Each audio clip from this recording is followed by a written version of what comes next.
दोस्तों अस्सलाम वालेकुम आदाब। मैं हूं आपका होस्ट अकील खान मिल्लत टाइम्स मुंबई स्टूडियो से और हमारे साथ मौजूद हैं डॉक्टर रहमानी साहब। आपको मैं बताता चलूं डॉक्टर तस्लीम रहमानी साहब एचडीपीआई के चीफ जनरल सेक्रेटरी हैं और आज हम डिस्कस कर रहे हैं आपसे मध्य प्रदेश में हुई उस मॉब लिंचिंग के बारे में जिसमें एक उर्दू नाम वाला तस्लीम अली एक बहुसंख्यक हिंदू मोहल्ले में जाता है और उसको इसलिए पीटा जाता है, उसके इसलिए मॉब लिंचिंग की जाती है कि वो हिंदू मोहल्ले में कैसे आ गया। इससे पहले भी कुछ मुस्लिम नाम वाले पहलू खान, अशफाक, जुनैद और मोहसिन आपको याद होंगे। इन उर्दू नाम वालों को सिर्फ इसलिए मॉब लिंचिंग कर दी गई क्योंकि ये किसी मुस्लिम समाज से जुड़े हुए थे, इनका नाम किसी उर्दू लैंग्वेज से आ रहा था। आज इसी समस्या पर हम बात करेंगे कि क्यों इस प्रकार से कुछ महीनों या सालों के बाद इस तरीके की वारदातें होती रहती हैं और इसके पीछे का मकसद क्या है, क्या पॉलिटिकल गेन किया जा सकता है इन मॉब लिंचिंग से। इसके बारे में हम डॉक्टर रहमानी साहब से बात करेंगे। तो सर, पहला सवाल मेरा आपसे ये है कि क्यों रुक रुक करके इस तरीके के मॉब लिंचिंग की जैसी घटनाएं होती हैं और कुछ उर्दू नाम वाले युवक इसमें देखा जाता है कि उनकी यहाँ तक कि हत्याएं भी होती हैं। ये तो तस्लीम अली की किस्मत अच्छी थी कि वो अभी तक सांसें ले रहा है। आपको क्या लगता है, क्या वजह है इसके पीछे? जी अस्सलाम वालेकुम।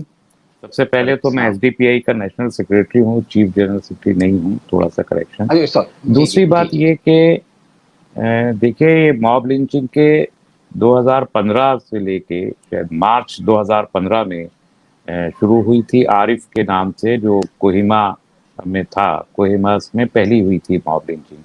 अब तक कुल मिला के तकरीबन 600 के करीब लिंचिंग के वाकयात मुल्क में हुए हैं और इसमें न सिर्फ मुसलमान बल्कि दलित, ओबीसी और ट्राइबल्स की भी एक बड़ी तादाद शामिल है। होता यह है कि जो मुसलमान नाम से जो जितने लोग हैं उनकी जब लिंचिंग होती है तो जानबूझ के, एक तो ये सारे लिंचर पेड लिंचर्स हैं जो क्रिमिनल बैकग्राउंड के लोग होते हैं और बीजेपी से ताल्लुक रखते हैं या आरएसएस की जो एलाइड ऑर्गेनाइजेशन है, विश्व हिंदू परिषद है, बजरंग दल है, हिंदू युवा वाहिनी है, हिंदू सेना है, इस टाइप के जो ऑर्गेनाइजेशंस हैं ये उनके लोग हैं और ये बाकायदा पेड होते हैं। और जो मोदी जी ने एक बार कहा था ना कि कारोबार तो कोई भी हो सकता है, पकौड़े बनाने वाला भी एक कारोबार है, तो इसी तरीके से लिंचिंग भी एक रेडिकल ऑर्गेनाइजेशन, एक रेडिकल आइडियोलॉजी का एक कारोबार है। 20-25 हज़ार रुपये महीना पे लोग रखे हुए होते हैं और खुसूसन जब दलित की या ओबीसी या ट्राइबल की लिंचिंग होती है तो खामोशी से कर दी जाती है, लेकिन मुसलमान की होती है तो ये पेड चुके होते हैं, इसलिए वीडियो बनाते हैं, जानबूझ के वीडियो बनाते हैं और फिर खुद ही वीडियो बना के वो वीडियो वायरल करते हैं। उन लोगों को भी जो इनके पे मास्टर्स हैं उनको भी दिखाते हैं कि हमने इतना बड़ा कारनामा अंजाम दिया है और उसके जरिए फिर पूरे में जो जब वायरल करते हैं उसका मकसद होता है कि कम्युनिटी को डराया जाए, एक खौफ और दहशत का माहौल पैदा किया जाए और लोग खौफजदा हों कि ये हो रहा है इस जमाने में और ये हमारे साथ भी हो सकता है। इसलिए जो बोलने वाले लोग हैं, जो आम ताजिर हैं, जो भी कम्युनिटी के लोग हैं, वो इससे खौफ खाएं, ये एक वजह। दूसरी वजह आप गौर करें, आपने फरमाया रुक रुक के होती हैं। आप देखिए, जब कभी किसी स्टेट में इलेक्शन हो रहा होता है तो पोलराइजेशन करने के लिए और अपने आप को ताकतवर साबित करने के लिए और ये बताने के लिए कि इस मुल्क में मुसलमानों को दबा के रखने की हिम्मत और जुर्रत अगर किसी में है तो इसी राइट विंग आइडियोलॉजी के अंदर ये जुर्रत है, वो दबा सकते हैं। देखो हम कैसे मुसलमानों को प्रताड़ित कर सकते हैं, देखो हम कैसे मार सकते हैं, और फिर ये भी देखो कि किस तरीके से मारने के बाद हम बच भी जाते हैं। हम पे केस बनता है तो बहुत हल्का केस बनता है, थाने से ही जमानत हो जाती है, अगले दिन ही छूट के आ जाते हैं। और जिसकी लिंचिंग करें उसी के ऊपर झूठे केस भी लगवा के उसी को हम अगर वो मर गया तब तो ठीक है। किसी भी जो जितने लोग 200 के करीब लोग मरे हैं उनमें से किसी को कंपेंसेशन नहीं दिया गया। आप ये याद रखिएगा, लिंचिंग में मरने वाले किसी आदमी को आज तक सरकार ने कंपेंसेट नहीं किया है, जबकि किसी हादसे में भी कोई मर जाए तो 1 करोड़ 2 करोड़ रुपए का मुआवजा सरकारें देती हैं, लेकिन लिंचिंग में मरने वालों को कोई मुआवजा नहीं, बल्कि पहलू खां वगैरह पर तो उल्टे केस मरने के बाद भी लगा दिए। इसी तरह ये आदमी जो अजमेर में हुआ है, तस्लीम अली, इसके ऊपर आप देखिए पॉस्को जैसे केसेस और कितने भयानक किस्म के केसेस इसके ऊपर लगाए हैं। डबल आइडेंटिटी कार्ड और आधार कार्ड दो दो रखना, ये सब कितने आसान काम होते हैं पुलिस के लिए। सब जानते हैं कि पुलिस किस तरीके से किसी के दो आधार कार्ड भी बरामद करा सकती है और कहानी भी कैसे बना सकती है। आप दिल्ली रॉयट्स को देखिए कि दिल्ली रॉयट्स में जितने लोगों को पुलिस ने गिरफ्तार किया, ज्यादातर वो लोग जो है सबूत ना होने की वजह से उनको रिहा करना पड़ा और उनकी सबकी जमानतें हुई। अभी कल के केस में आपको मालूम है कि उमर खालिद के केस में जिस वीडियो की बुनियाद पर पुलिस ने पूरा केस बनाया था, अदालत ने जब वो वीडियो मांगा तो पुलिस के पास वो वीडियो ही मौजूद नहीं है। उनसे पूछा कि कहाँ से वीडियो आया आपके पास, तो कहते हैं कि हमने तो बीजेपी के आईटी सेल से लिया, अमित मालविया से। अमित मालविया से पूछा गया तो कहते नहीं वो तो हमने डिलीट कर दिया। तो अब अगर इतने फिल्मजी ग्राउंड पे पुलिस केस बना के किसी के ऊपर यूएपीए लगा सकती है, तो किसी आदमी के लिए एक यौन उत्पीड़न का झूठा केस बनाना या आईडी डबल हासिल कर लेना कितना आसान काम है ये। तो ये बताना मकसद होता है कि हम ताकतवर हैं, हम मार सकते हैं, मार के बच सकते हैं और पिटने वाले को ही हम उल्टा फंसवा भी सकते हैं। ये एक टेरर क्रिएट करना बड़ा मकसद है। और जब ये वीडियोस हमारे बरादरान वतन के दरमियान जाती है तो उनको भी पोलराइज होने में इलेक्शन के वक्त में मदद मिलती है बीजेपी को कि ये पोलराइज कर दे पूरी सोसाइटी को और कोई इलेक्शन जीत ले। तो ये सूरत है।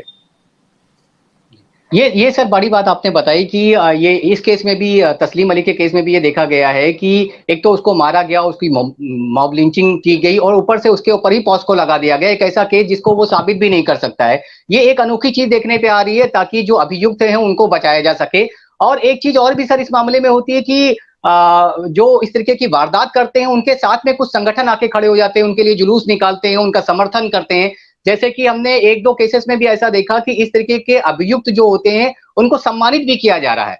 तो इस तरीके से एक ऐसा माहौल देश में तैयार किया जा रहा है बहुसंख्यकों को अपनी तरफ आकर्षित करने के लिए, और ये बहुत ही खतरनाक है। देखिए मामला सिर्फ इतना ही सा नहीं है, ये एक तवील मामला है।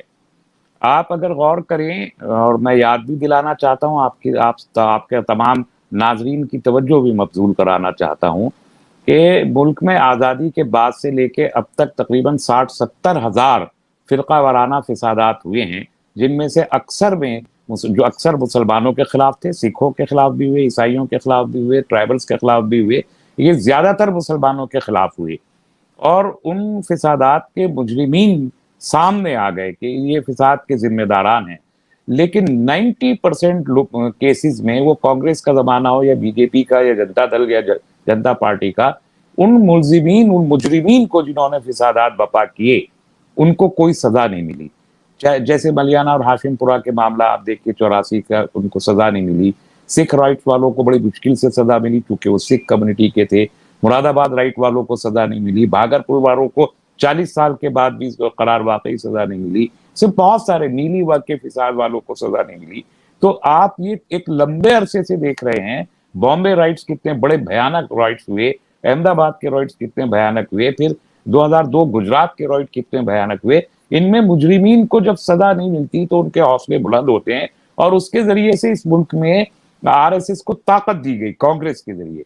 इसके बाद जब कांग्रेस आरएसएस ताकत में आ जाता है और इक़्तिदार में आ जाता है तो यही लोग जो आप देखिए सन 1990 में बाबरी मस्जिद का मूवमेंट जब शुरू होता है तो जितने लीडर्स बाबरी मस्जिद मूवमेंट में राम मंदिर के नाम से खड़े हुए और उन्होंने जितने मजालिम भी ढाए, यानी एडवाणी जी रथ यात्रा लेके निकले तो हजारों लोगों का कत्ल हुआ, लेकिन एडवाणी जी को उसमें कोई सजा नहीं मिली। वो होम मिनिस्टर भी बने और डिप्टी प्राइम मिनिस्टर भी बने। कल्याण सिंह ने बाबरी मस्जिद को शहीद करवाया, वो उस वक्त चीफ मिनिस्टर थे, बाद में फिर गवर्नर भी बने और सब चीजें बने। तो जितने लोग भी इस कत्ल के मुल्जिम करार पा रहे थे या जितने लोग तशद्दुद में इन्वॉल्व थे, बीजेपी की सरकारों ने उनको ग्लोरीफाई किया, उनको बहुत बड़े बड़े ओहदे दिए और ज्यादातर वो लोग जिसने जितना बड़ा क्राइम किया बीजेपी के रूल में वो उतने बड़े ज्यादा पोजीशन पे फाइज हुआ। ये ट्रेंड हम देखते जा रहे हैं। और मॉब लिंचिंग के वाकयात में आपको याद होगा तबरेज अंसारी के बाद, असलम के बाद के एक यूनियन मिनिस्टर ने जो मॉब लिंचर थे उनको जमानत करवाई और जमानत करवा के उनको घर बुला के उसने उनका की गार्लैंडिंग की, उनके गले में हार और डाले। तो ये एक बिल्कुल दर्शाता है। और बीजेपी की सरकार कभी मुमकिन ही नहीं थी अगर राम मंदिर का मूवमेंट ना चला होता। और सब जानते हैं कि राम मंदिर का मूवमेंट 30 साल एक वायलेंट मूवमेंट था, पुरतशद्दुद मूवमेंट था, और जो जो तशद्दुद के जिम्मेदार थे वो सबके सब उनको बड़े ओहदे पार्टी के अंदर भी मिले, सरकार के अंदर भी मिले। तो जाहिर है कि जो सड़क पे खड़े हुए छोटे छोटे वर्कर हैं वो जब ये गुंडागर्दी करते हैं तो उनको भी ऐसे ही प्रोटेक्शन दिया जाता है। और जाहिर है ये पोलराइजेशन सोसाइटी में इसी नाम पर है कि जो जितना बड़ा गुंडागर्दी करेगा उतना बड़ा ओहदा पाएगा। सवाल ये है जो आपने फरमाया अभी कि बड़े संगठन खड़े होकर इनकी हिमायत में थाने घेर लेते हैं, मैं ये सीधा सवाल पूछना चाहता हूं अपनी मुस्लिम कम्युनिटी से भी, अपनी दलित बरादरी से भी, अपने ओबीसी से भी और अपने ट्राइबल से भी, कि जब आपका आदमी प्रताड़ित होता है, उसको पीटा जाता है, उसकी लिंचिंग की जाती है, उसको थाने में ले जाया जाता है और उसके ऊपर केस लगाए जाते हैं, तो क्या आपके कोई जमहूरी हुकूक नहीं है? वो चाहते हैं आप खौफजदा हो जाएं और आप खौफजदा होकर घर बैठ जाते हैं। उसकी हिमायत में वो तंजीमें जो मुसलमानों की तंजीमें, मैं भी शामिल हूं उसमें, और अवाम, मुस्लिम अवाम, दलित अवाम, ओबीसी के अवाम और ट्राइबल्स के अवाम, वो एक मजलूम की हिमायत में जाके इस तरीके से जुलूस क्यों नहीं निकालते? पुरअमन तौर पर रह के थाने का घेराव क्यों नहीं करते? वो क्यों जाके उसकी हिमायत में इजहार यकजहती खुल के नहीं करते? ये सवाल कम्युनिटी से भी पूछा जाना चाहिए। सर, एक बहुत अच्छी बात कही आपने कि ये जो हमारी लचर कानून व्यवस्था है जिसकी वजह से इनको ऑक्सीजन मिलता है, और अगर सख्त कानून बनाए जाते अब तक की इनके ऊपर कार्रवाई होती तो इस तरीके के केसेस शायद सामने ना आते। लेकिन सर एक बड़ी कंफ्यूजन सी स्थिति, जैसे आपने बताया कि मुस्लिम समाज, दलित समाज, आदिवासी समाज, जो पिछड़ा समाज है, ये इस तरीके से क्यों अपने राइट्स का इस्तेमाल नहीं करता है? अगर वो संवैधानिक जो राइट्स दिए गए हैं उसका इस्तेमाल करे तो इस तरीके की घटनाएं ना हो। लेकिन बड़ी कंफ्यूजिंग स्थिति ये है कि हमारे समाज में हमारे और बड़े लोगों से बात होती है तो वो ये कहते हैं कि मुस्लिम समाज में अभी मैच्योरिटी आ गई है, अगर वो इसका एक्शन पे रिएक्शन करेंगे तो इससे फायदा उसी समाज को होगा जो ये इस तरीके की अराजकता फैलाना चाहते हैं। आपको क्या लगता है कि वाकई में मैच्योरिटी आ गई है या कोई ऑप्शन ही नजर नहीं आ गया है कि अगर वो इस पर रिएक्शन देंगे तो उससे बहुसंख्यक समाज को और ऑक्सीजन मिलेगी? आपको क्या लगता है?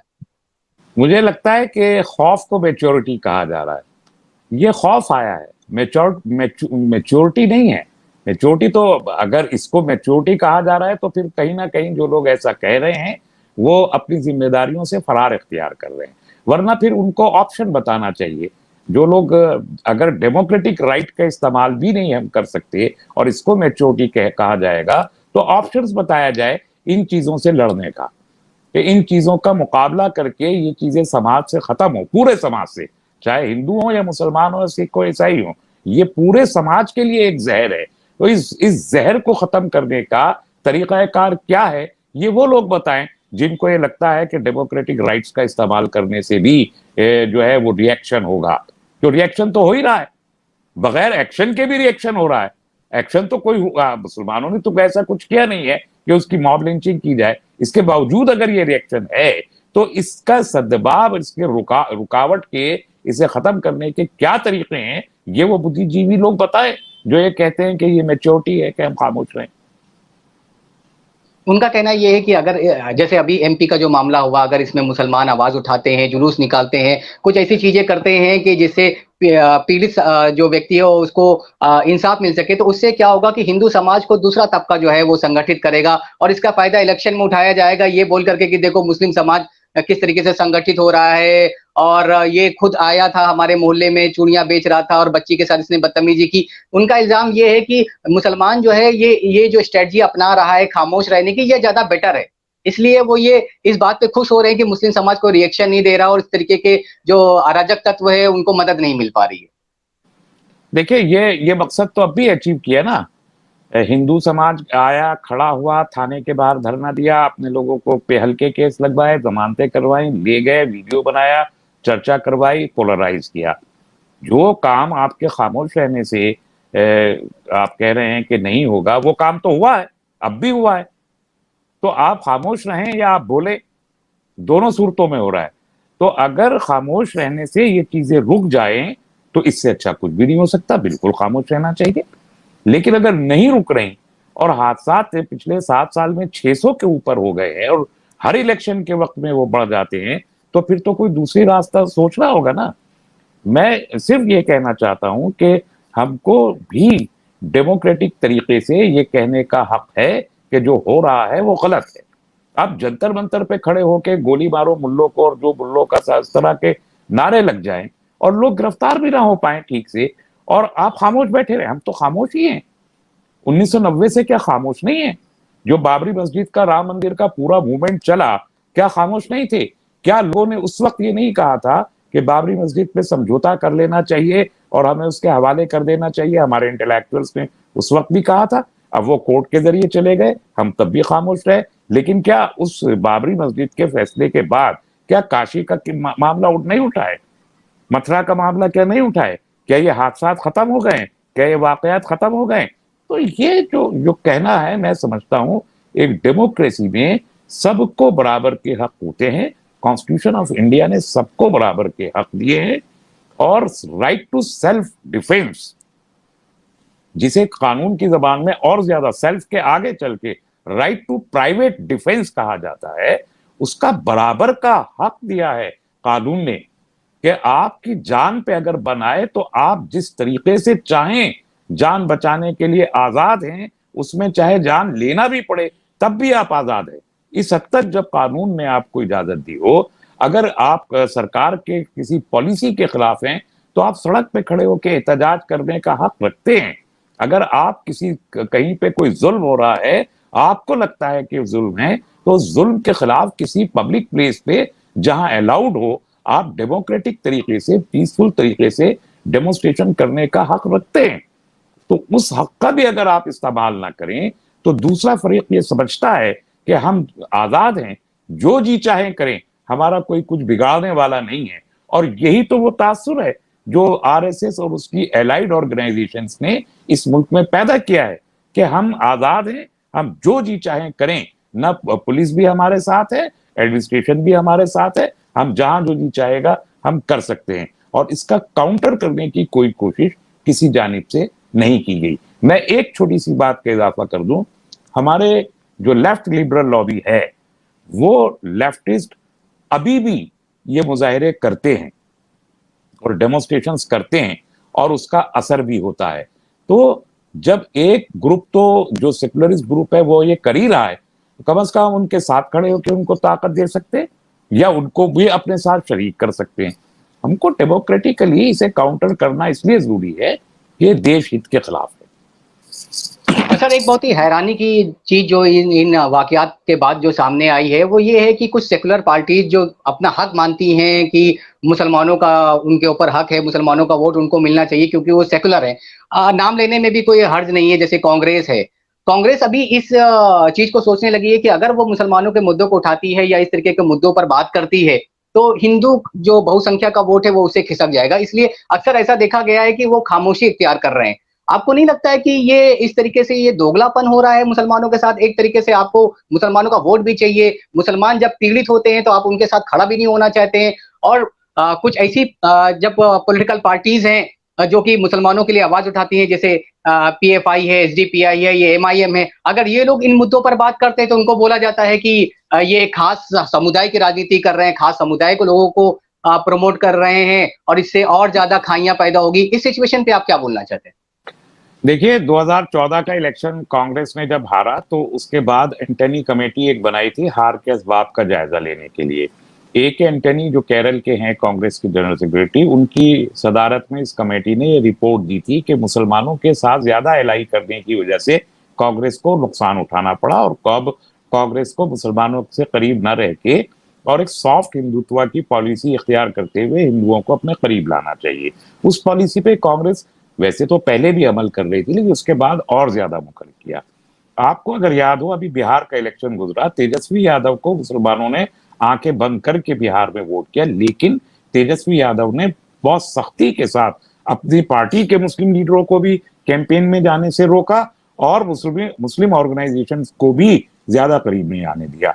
उत्तर प्रदेश में मायावती हो या अखिलेश यादव, खास तौर पर अखिलेश यादव मुसलमानों के बिल्कुल करीब और किसी मुस्लिम फेस को न सिर्फ ये कि आगे नहीं आने देना चाह रहे हैं, इस इलेक्शन में भी, बल्कि आजम खान जैसे अपने कद्दावर लीडर जो वहां पर जो बराबर के जिन्होंने पार्टी को खड़ा करने में और 4 बार सत्ता दिलाने में रोल अदा किया, वो जेल में पड़े, एक लफ्ज बोलने और उन्हें आजाद कराने के लिए अखिलेश यादव तैयार नहीं है।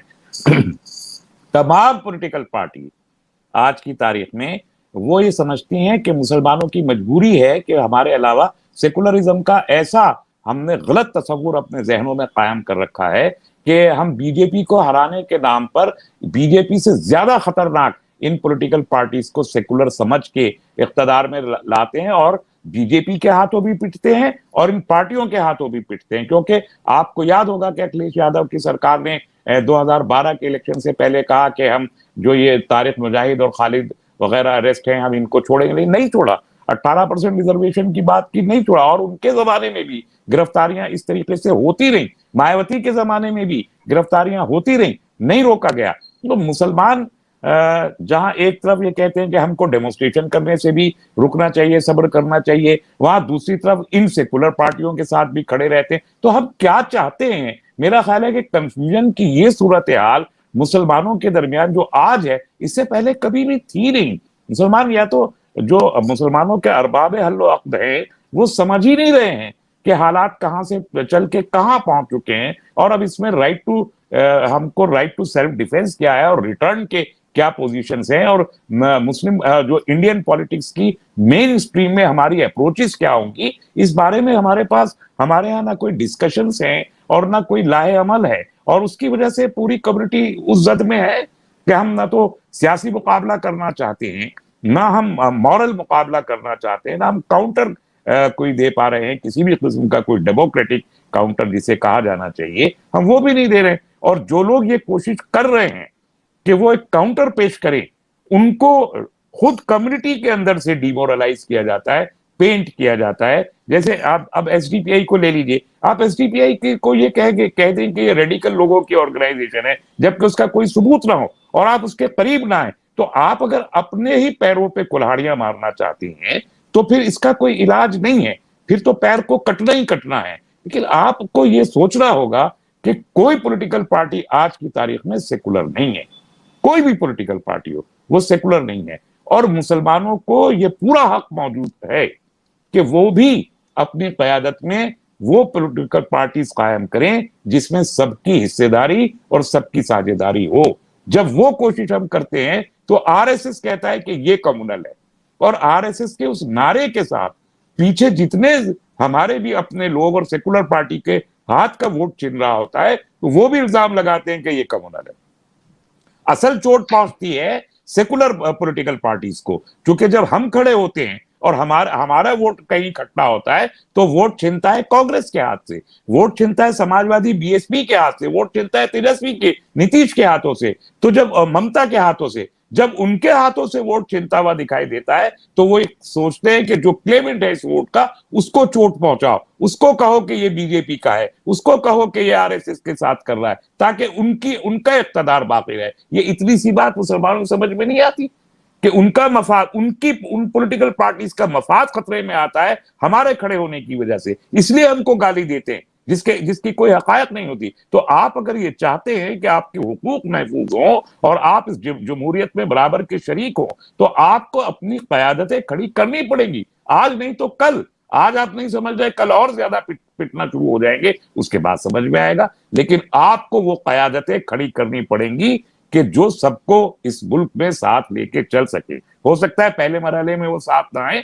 लेकिन दूसरे और तीसरे मरहले में आखिरकार इस मुल्क के मजलूम तबकात एक ऐसे प्लेटफॉर्म पे आने पर आमादा हो जाएंगे जो आपकी क़यादत में चल रहा हो। यही राइट टू सेल्फ डिफेंस है और यही राइट टू रिटर्न। सर बहुत बड़ी बात कही आपने कि कौम को कंफ्यूजन से बाहर निकलना पड़ेगा, अपनी क़यादत खड़ी करनी पड़ेगी। सर एक सवाल मेरा और है चलते चलते जो हम आपसे पूछना चाहते हैं। सर होता यह है कि अक्सर जब इस तरीके की घटनाएं होती हैं तो किसी एक खास समुदाय को निशाना पहुंचाया तो जाता है, लेकिन इससे 2-3 निशाने लगाए जाते हैं एक तीर से। एक तरफ तो एक खास विशेष समुदाय को टारगेट करके उसको एक मैसेज दिया जाता है, दूसरा ये है कि हमारी मीडिया को भी हम देखते हैं कि जब इस तरीके की घटनाएं होती हैं तो बड़े बड़े मुद्दों से ध्यान हटा करके पब्लिक का वो इन मुद्दों पर भी लगा देते हैं और इसकी आड़ में कुछ बड़े बड़े गेम हो जाते हैं। जैसे हम देख रहे हैं कि आजकल तालिबान अफगानिस्तान में आने के बाद उस पर बड़ी जोरों शोरों की बहस चल रही है।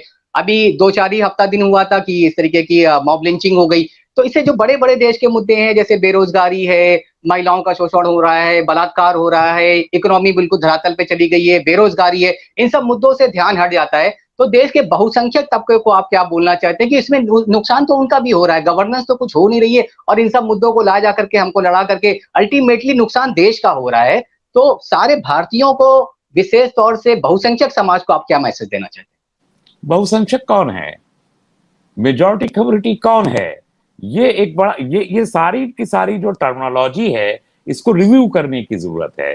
देखिए, पहली बात ये समझिए जो मैंने अर्ज करी है कि मुसलमान की लिंचिंग होगी तो वो टेलीविजन पे और सोशल मीडिया पे सब पे वायरल होगी, खूब फैलेगी कि मुसलमान। ये जब दलित की लिंचिंग होती है तो वो वायरल नहीं होती, उसका वीडियो नहीं बनता।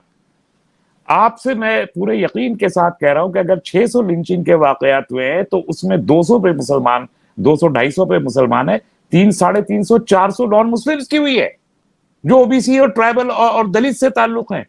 हमको इस बात को कंसीडर करना चाहिए कि उनकी भी हो रही है और उसकी भी आवाज उठानी। अभी यूएपीए के तहत और ड्रेकोनियन लॉस के तहत जितने लोग जेलों में है, आप फहरिस्त बना के देख लीजिए, 1/3 या आधे के करीब ज्यादा से ज्यादा मुसलमान है, आधे से ज्यादा वो लोग हैं जो गैर मुस्लिम हैं। तो बहुसंख्यक कौन है ये मेरी समझ में नहीं आया। अभी आप गिनते हैं कि 80% इस मुल्क में हिंदू है, तो क्या वो सारे लोग जिनको आप हिंदू गिन रहे हैं वो वाकई अपने आप को हिंदू कहते हैं? सिख्स को आप हिंदू गिनते हैं, वो अपने आप को हिंदू मानने को तैयार नहीं। बुद्धिस्ट को आप हिंदू गिनते हैं, वो हिंदू मानने को तैयार नहीं। ओबीसी में जो बड़ी तादाद है दलितों की, वो खुद को बुद्धिस्ट कहती है, वो खुद को हिंदू मानने को तैयार नहीं। तो आप जो एक तकरीबन 12-14% के करीब स्वर्ण हिंदू है, क्या आप उसको बहुसंख्यक कह सकते हैं? हरगिज नहीं। आप बीजेपी का वोट कितना है, यानी जो मैक्सिमम वोट 2019 में हासिल किया बीजेपी ने 38 करोड़ है। इस मुल्क की आबादी 140 करोड़ हो गई है, 100 करोड़ लोग उनके साथ नहीं है, तो आप कैसे उनको मेजॉरिटी कह सकते हैं? तो ये जो टर्मिनोलॉजी हम इस्तेमाल कर रहे हैं ये बगैर, वो तो अकलियत में है। लेकिन अभी जो अदालतों के जो ऑब्जर्वेशंस आ रहे हैं, जैसे उमर खालिद के बारे में मैंने कहा कि उनके पास वीडियो ही नहीं है। इसी तरीके से 25,000 रुपए पुलिस के ऊपर जुर्माना दिल्ली के हाई कोर्ट ने आयद किया दिल्ली रॉयड केस में। कई मर्तबा जो है इस सख्त किस्म के ऑब्जर्वेशन दिए। तो और एक नेक्सस है ये BJP IT cell, Delhi police या और जो बीजेपी रूल्ड स्टेट्स की पुलिस और मीडिया जो नेशनल जो मेन स्ट्रीम मीडिया, ये तीनों का एक नेक्सस बना है, एक ट्राइपॉड है, एक तिपाही है। इस तिपाही पे बीजेपी की सरकार खड़ी हुई है। ये बात हमको समझनी चाहिए। ये पूरा के पूरा ये त्रिकोण जो है ये टर्मिनोलॉजी देता है कि बहुसंख्यक समाज ये है और ये वो उसकी ये थॉट है, नेशनलिज्म ये है, एंटी नेशनल, ये सारे नैरेटिव, ये सारे बाइनरीज ये लोग ये ट्रायो क्रिएट कर रहा है जिसे अदालतों ने बस्ट किया है। ये बात तमाम देश के लोगों को समझनी चाहिए कि अदालतें उस बाइनरी को किल कर रही हैं। तो हमको चाहिए कि अब ये प्रमोट करके समाज को बताएं कि अदालत ने क्या कहा, इसमें अदालत का रुख क्या है। इससे समझ में आएगा कि एक्चुअल पॉलिटिक्स पीछे से क्या हो रही है। ये बाइनरी परसेप्शन की सियासत है, मीडिया के जरिए परसेप्शन क्रिएट करके सबके जहनों में बिठाया जाता है कि जो बात हम कह रहे हैं वही सही है, बाकी जो देश का एक बहुत बड़ा तबका कह रहा है वो गलत है। किसी क्लास में अगर 100 बच्चे हैं उसमें से 5 बच्चे शरीर होते हैं, 95 बच्चे नेक होते हैं, तो मगर वो 5 शरीर बच्चे 95 पे छाए रहते हैं, दिखाई देता है और ऐसा लगता है कि यही है इस क्लास में। वही हाल भारत में इस वक्त डेमोक्रेसी का है, 5 शरीर बच्चे 95 नेक शहरियों के ऊपर छा गए हैं, मीडिया के जरिए, पुलिस तंत्र के जरिए और अपने आईटी सेल के जरिए। बहुत बहुत शुक्रिया सर हमारे साथ जुड़ने के लिए और ये बहुसंख्यकवाद की जो टर्मिनोलॉजी है उसको समझाने के लिए, ताकि ये कंफ्यूजन से भी हम बाहर निकलेंगे और इस तरीके की जो टर्मिनोलॉजी हम यूज करते हैं, दलित समाज जिसको कि SC ST समाज हम बोलते हैं, बुद्धिस्ट समाज और जैन समाज, इनको हम जो हिंदू समाज में ला करके खड़ा कर देते हैं, इस परिभाषा से हमें बाहर निकलना पड़ेगा। मुस्लिम समाज को वो जो कंफ्यूजन में जी रहे हैं उससे बाहर निकलना पड़ेगा। लोकतांत्रिक तरीकों पे काम करते हुए अपनी लड़ाई लड़नी पड़ेगी, तभी हम इस तरीके की घटनाओं से बाहर निकल सकते हैं। सर बहुत बहुत शुक्रिया हमारे साथ जुड़ने के लिए। किसी अन्य मुद्दे के साथ हम आपसे फिर से राब्ता कायम करेंगे और किसी अन्य मुद्दे पर आपसे चर्चा करेंगे। तब तक के लिए बहुत बहुत शुक्रिया। मिलत टाइम्स को आपकी जरूरत है, हमारी आप माली मदद करें। हर महीने सिर्फ 100 रुपये और 1 साल के लिए 1 साल सिर्फ 1000 रुपये। रकम भेजने के लिए यहाँ दिए गए फोन पे, गूगल पे और पेटीएम नंबर का इस्तेमाल कर सकते हैं।